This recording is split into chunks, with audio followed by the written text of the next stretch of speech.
Okay, so I'm not feeling all that great this week, so instead I'm spending some time in Fusion 360 working on a few designs. One of the future projects we have in mind is a split-top Roubo workbench. I already have a Roubo workbench based on George's Woodshop's plans, which are very good, and he did a wonderful video series on that. But back when I built it, I didn't have the experience to know really what was important to get square and all of that. I didn't have the skills, and the tools I had also let me down, and that was a mixture of experience and skills, not knowing where my issues were lying. So I thought I would take you on a bit of a adventure in Fusion 360. This is not going to be a complete tutorial, but it's how I go about building things in Fusion, so I can then take it and build it properly. So I've already got a bench there, but we're going to ignore that for now and start from scratch. So one of the reasons why I prefer Fusion 360 over SketchUp is it is a parametric modeling system, so that makes it much better for making modifications down the track. So I already know a few of my parameters. I want the bench length to be 1600. I want the total height to be about 800 mil. Now we'll play with that a bit later. Now some of our dimensions are going to be derived from the materials used. I'm going to get 190 by 45 mil stock, which would be the equivalent of about a 2x8. So I'm going to divide that in two and allow some room for milling off the rounds, that sort of stuff. So I know that my bench thickness is going to be about 90 millimeters. And I want the overall width of my bench to be about 600 mil total. And because there's going to be a split top, we'll say bench slab, so that's each portion, is going to be bench width divided by 2 minus however big that tool gap is. We'll say that's 30 for now, but we'll add in another one. Tool stop, so that's 30. Go back and modify this. Alright, that's probably enough to get started. So I'm going to create a new component.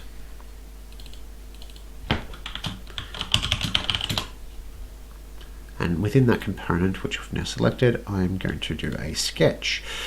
So the sketch is what everything is then extruded from. So that's going to be bench slab. So one of the new features, or recently added features to Fusion, is autocomplete of parameters, and that makes a massive difference.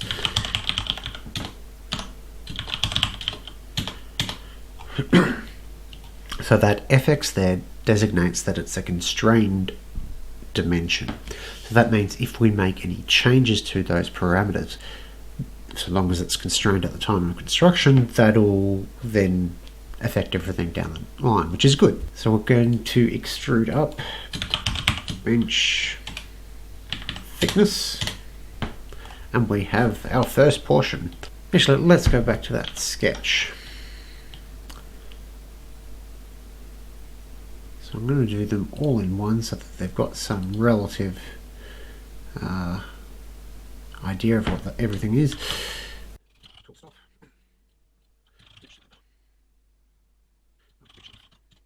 So we'll extrude these two and not the tool stop, so that'll go up bench thickness. We've got our two bodies there. And they are separate entities, so they're not joined together, unlike with SketchUp where everything sort of merges into one body unless you're careful with your grouping. Now it looks a little dull, so we're going to hit A for appearance, go down to wood, unfinished, we've got 3D pine. Oops, 3D pine. More or less that's kind of the top done, but I am going to add in vices, specifically a tail vise, and I'm going to use the HNT Gordon Tail vise. Now this isn't an accurate model, it's sort of what I gleaned from the information on their website, but it's not an accurate CAD model. So I can just drag that down, it's a reusable component. If I make any changes to the vice model, I can then update it in this model. Probably an easier way to move that around would be to set the pivot to this point here. Then I can just tell it to snap to there. Set another pivot here, sounds good.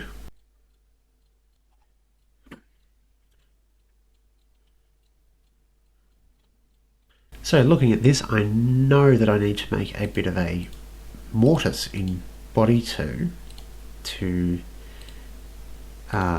accept the vise, and that's how this vise is installed. Is you make a groove or a mortise, drop it in, then you put it on the top cover. It's a little bit more complicated than that, but for now that'll do. So I'm going to select that section, and it is, I know it's 32 millimeters down, so I've got cut selected there, 32 millimeters, might be 35. For the purpose of this, it doesn't really matter, though it does look like it's 35. I would follow the instructions that Terry produces. So then there's a cover plate that goes on top of that, and it looks invisible, all that sort of stuff. Alright, with the bench top done, we need to work on the base. So again, a new component, it just makes it a little easier to separate the two things out. I'm going to define a few more parameters. The material is going to be 45mm thick, but once you take off the rounds and mill it down so it's nice and flat, I'm going to say it's 40mm. And as I said, it's going to be 190mm, so I can laminate that.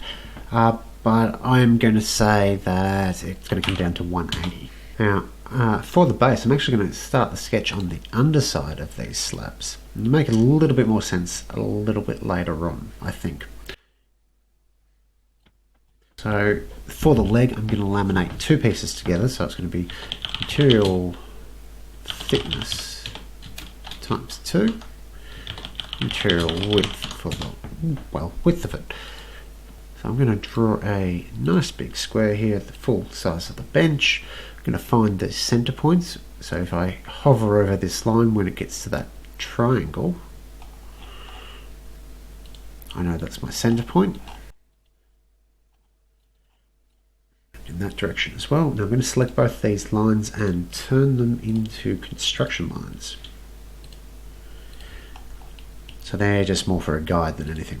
I can mirror these legs on both sides, and I could go the other axis, but I think that might be a little trickier. So what I might do is just draw another leg on. I don't really know what the right dimension here is for the placement of the legs and everything. So I've created that square, but I forgot to actually assign the width to it. So I need to go in and add a construction constraint, or a parameter constraint, whatever. Now, as I said, I'm not really sure where I want the placement of these legs and everything. So I'm going to say 200mm in from one end, and I will say 400 from the other. Alright, now I am going to use those construction lines, although I'm not going to use all of them. And we're going to mirror along the first construction line we put in. So now they're nice and well mirrored. Alright, so we can stop our sketch and we can do some extrusion. Let's go back into the home view. It's a little bit easier to see what we're doing. Now we want to make the total height 800, so it was total height minus bench thickness. And once again, I'm going to dress this up a little bit with some textures. So because I use the total height as a formula to get the height of these legs, I can go in and modify that total height. So say I decided that 800 is actually too big. I'm making it for my wife perhaps, so I'll make it 600. If we close that, move this to the side, you can see that looks a lot different. So 800, and that's automatically adjusted for us. And we can go into the model parameters, so these are the ones that have been defined by all the actions that we're doing, and we can see that value there. So that's 710mm for those legs. So I'm going to work with that for now and see how we go. Alright, so this bench would not be all that stable because we have no stretches at this point. So that's probably the next thing to add on. So we're still going to go back to our base here, as that is a base component. New component, I'm going to call this long stretcher. Just going to make it on the length here. And let's see, we will put the stretcher in like that. So if it's going to be 80 wide, we can probably make it 80 square. It doesn't need to be as chunky as the legs. How high up is another very good question. So again, I'm going to put a constraint on that.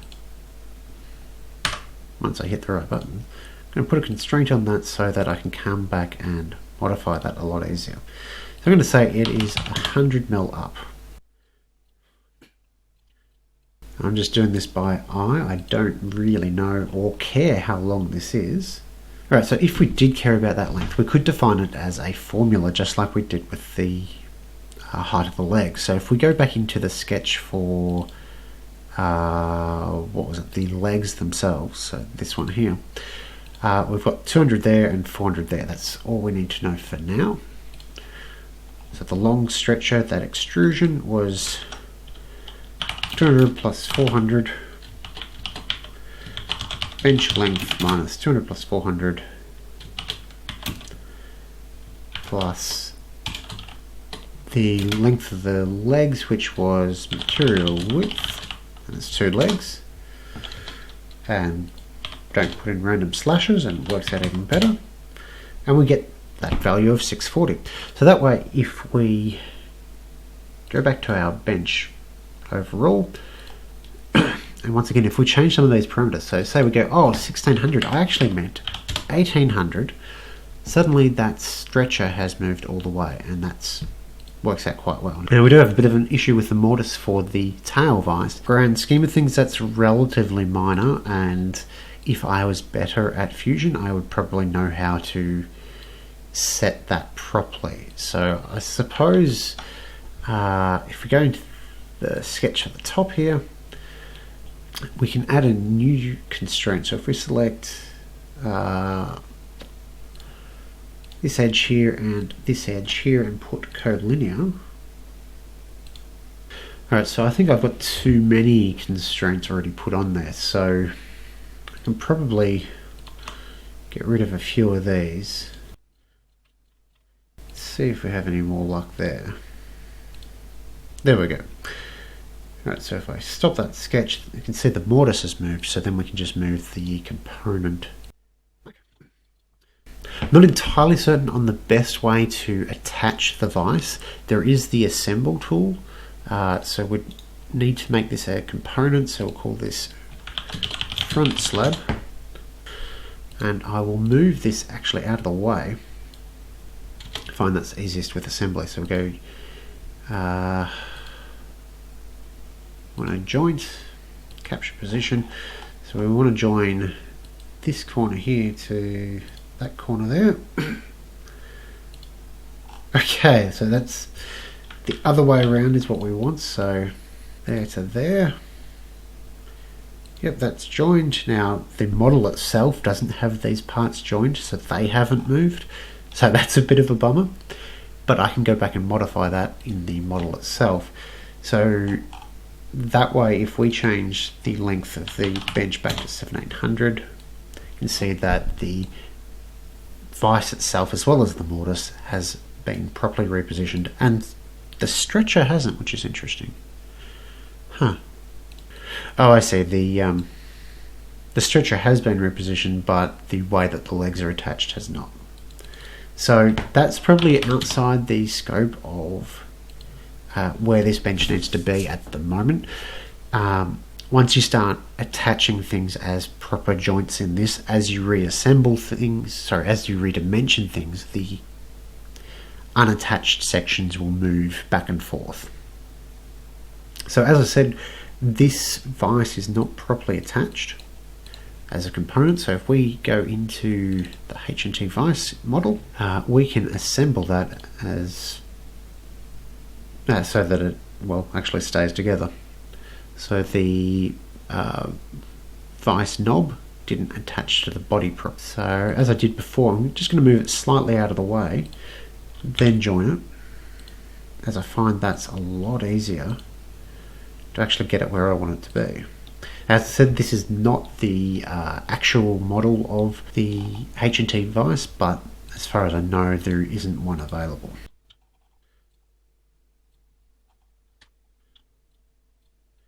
Alright, so we now have those attached, I think. We'll save that. Then when we go back into our bench model, there's this out of date link.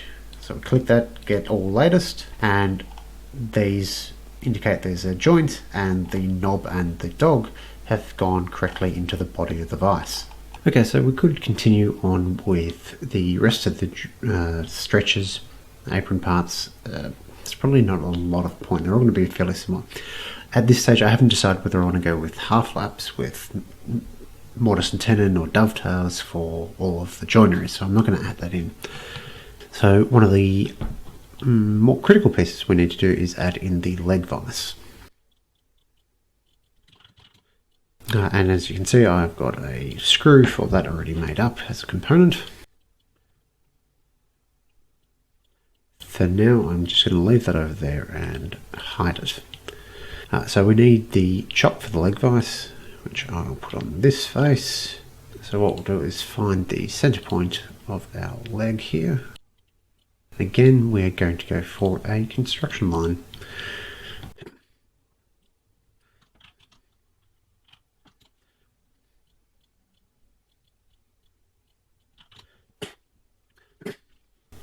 So both the leg vise chop and the leg are going to need a hole in it for the screw. And in my case, I believe it's a 32mm screw. This is another dimension I'm not entirely certain on. I'm going to say that's 250. I'm not really sure what the best height for the chop is going to be. I'm sure someone will be able to comment and let me know. And just a little bit of detail just to make it look a little bit more interesting. Again, I would probably style this differently once I know a bit more what I'm doing.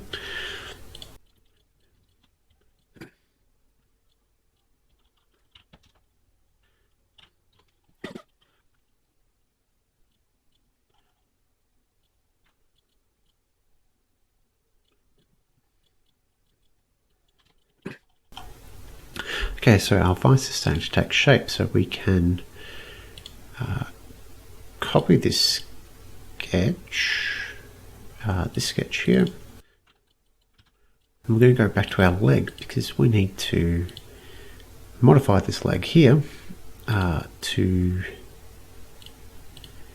put the hole in it.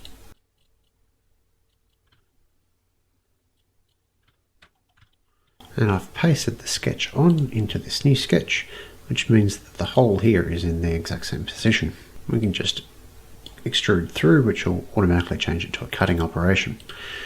So if we were to line up our leg vise chop, I'll turn that back on, I should say, and go through the front view, we can see a hole all the way through, except for, well, if we turn off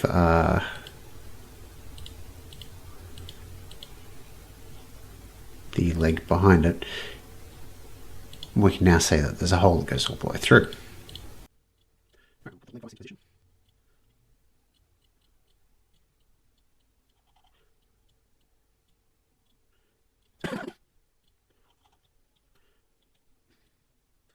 Now, this part of the vise would actually have to be recessed, or this part of the screw would have to be recessed in, but for now I'm going to ignore that and I'm just going to leave it there, as it's a good demonstration for what we need to do.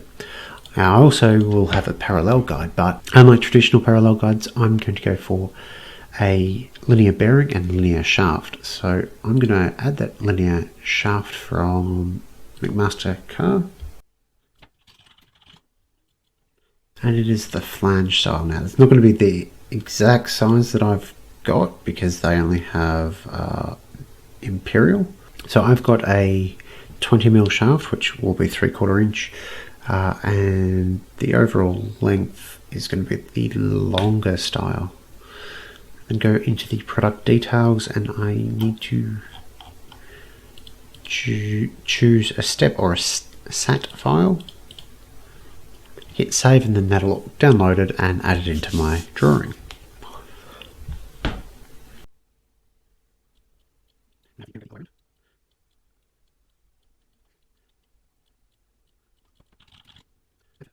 We'll also need a linear shaft, so don't really need the properties exact, so I can make my own. and I know it is a 500mm shaft that I have. I'll set that to new component. And to get the appearance correct, I'm going to make them both polished stainless, as that's fairly accurate.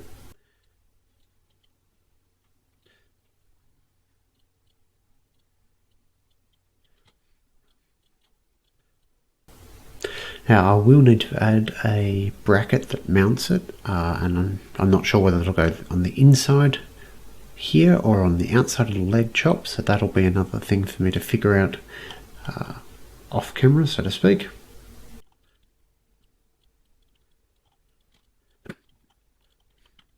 Now, as you can see, there is a lot of work still to do on this. I need to add in the remaining stretches, whether I'm going to have cabinets underneath, put in the pattern of dog holes, get all the dimensions for the joinery, get all the holes for the bench vise components. Two nice things with Fusion that you don't get with SketchUp is the rendering tab as well as drawings. We'll look at rendering first. So suddenly this is looking a lot more presentable, as we're not really in CAD mode, we're in rendering mode to make it look pretty. And we are going to set up our scene. I like to have a soft light. Because I'm not going for photorealism, I don't super need a particular type of light. I like to put the rendering down on quick because it takes up a lot less CPU power to do the ray tracing. And suddenly we've got actually a pretty nice image of what this workbench could look like. And I can immediately see that these legs are super chunky and I don't really need them that big. The same with the vise chop, it's a little bit too wide, I feel. These stretches are again pretty chunky, don't need them anywhere near that thick for making something that's stable, but we've got that nice image and we can always save that sort of thing. So the final thing I want to touch on in Fusion is drawings. So I'm going to do a A4 drawing, as I have an A4 printer, and of the full assembly.